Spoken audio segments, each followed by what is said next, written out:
Have you ever wanted to say something in English, but your mind suddenly went completely blank? Maybe your heart started beating faster, your hands felt a little shaky, and you couldn't find the right words. If that has happened to you, you're definitely not alone. Feeling nervous is something every English learner experiences, even people who have studied for years. The good news is that you don't need perfect English to explain how you feel. Today we're going to practice natural expressions that native speakers use when they're feeling nervous, anxious, or a little uncomfortable in everyday situations. That's right. Sometimes people think they need advanced vocabulary to express their emotions, but that's usually not true. All right, let's jump right into today's conversation. Hey Anna, you look a little distracted today. Is everything all right? I think so. I'm just feeling a little nervous. Really? About what? I'm giving a presentation at work this afternoon, and even though I've prepared for it, I still feel anxious. I understand. Public speaking makes a lot of people nervous. It does. Every time I have to speak in front of a group, I start wondering if I'll forget what I want to say. That sounds familiar. I used to feel exactly the same way. Really? You always seem so relaxed when you speak. It might look that way now, but it definitely wasn't always like that. When I first started giving presentations, I was terrified. What changed? Mostly practice. The more presentations I gave, the more comfortable I became. I also realized something important. What's that? Most people aren't looking for mistakes. They're simply listening to what you have to say. I know that's true, but sometimes my brain doesn't believe it. That's completely normal. Sometimes I even worry about speaking too fast because I'm nervous. Actually, that's very common. When people feel nervous, they often speak faster without realizing it. That's exactly what happens to me. Here's a useful expression. Instead of saying, "I'm very nervous," you can also say, "I'm feeling a little anxious." Anxious? That's right. Anxious means you're worried or nervous about something that's going to happen. Native speakers use this word all the time. So I could say, I'm feeling anxious about my presentation. Perfect. That's a very natural sentence. I'll try to remember that. There's another phrase I hear quite often. What's that? People sometimes say, "I have butterflies in my stomach." I've heard that expression before, but I've never really understood it. It doesn't mean there are actual butterflies, of course. It's an expression that describes the strange feeling you get in your stomach when you're nervous or excited. Oh, that makes sense. For example, you could say, I have butterflies in my stomach before every interview. I like that expression. It's easy to remember. And it's very common. Can I ask you something? Of course. What do you usually do when you're nervous? First, I slow down my breathing. Just breathing? It sounds simple, but it really helps.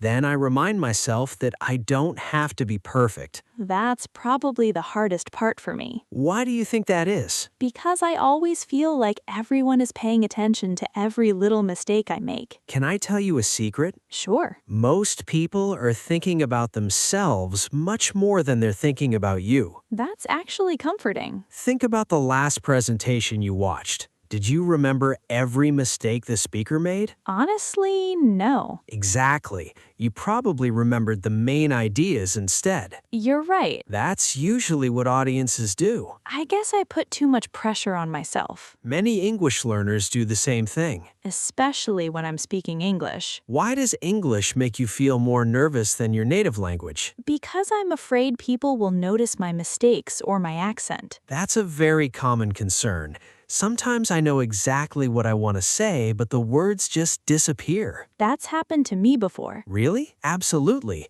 Your brain can freeze for a moment when you're under pressure. Sorry, could you repeat that last part? Of course.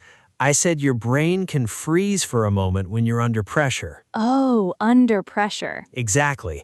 If you're under pressure, it means you're in a stressful situation where you feel expected to do well. So I could say, I sometimes forget words when I'm under pressure. That's an excellent example. Thanks. I'm already feeling a little more confident. I'm glad to hear that. But tell me, what exactly is your presentation about? It's about a new project our team has been working on for the past 3 months. I'll be explaining the results to our department, and some senior managers will be there too. I see. That explains why you're feeling nervous. Exactly. I know the material really well. It's not the information that worries me, it's speaking in front of everyone. That's actually a very important difference. What do you mean? You aren't nervous because you don't understand the topic. You're nervous because you're standing in front of other people. Those are two completely different challenges. I never thought about it that way. Imagine you're explaining this project to a close friend over coffee. Would you still feel nervous? Not at all. I'd probably talk about it for an hour. Exactly. That means the problem isn't your English or your knowledge, it's simply the situation. That actually makes me feel better. Another thing that helps me is changing the way I think about nervousness. How do you do that? Instead of saying, I'm nervous, I tell myself, I'm excited. Really? Aren't those completely different feelings? They're different, but they feel surprisingly similar. Your heart beats faster, your body has more energy, and your mind becomes very alert. Sometimes simply changing the way you describe the feeling can change your mindset. I like that idea. It sounds much more positive. Exactly.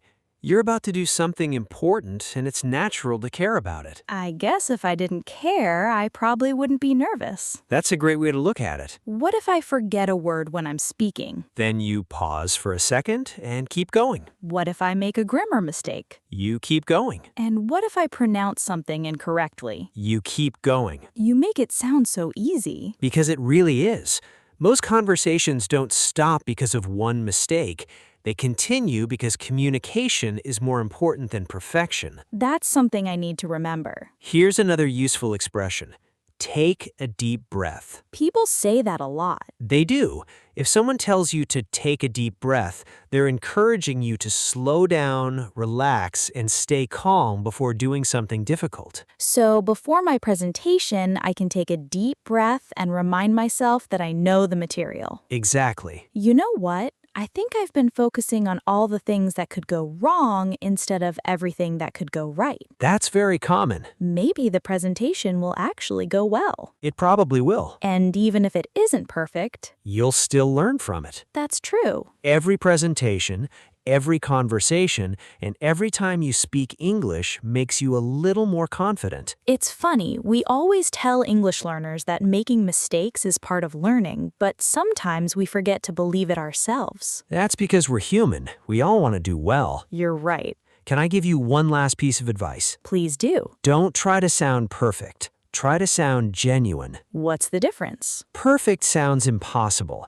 Genuine means you're being yourself. People connect with honest speakers much more than perfect speakers. I really like that. So when someone asks how you're feeling before your presentation, what could you say? I could say, I'm feeling a little anxious, but I think I'll be okay. Excellent. Or maybe, I have butterflies in my stomach, but I'm ready. That's another great example. And if I start feeling overwhelmed, I'll take a deep breath and remind myself that I don't have to be perfect. Now you're talking like a confident English speaker. You know what? I still feel a little nervous, That's okay. but I also feel much more prepared. And that's real confidence. Confidence doesn't mean you're never nervous. It means you keep going even when you are. I think that's something every English learner needs to hear. Absolutely.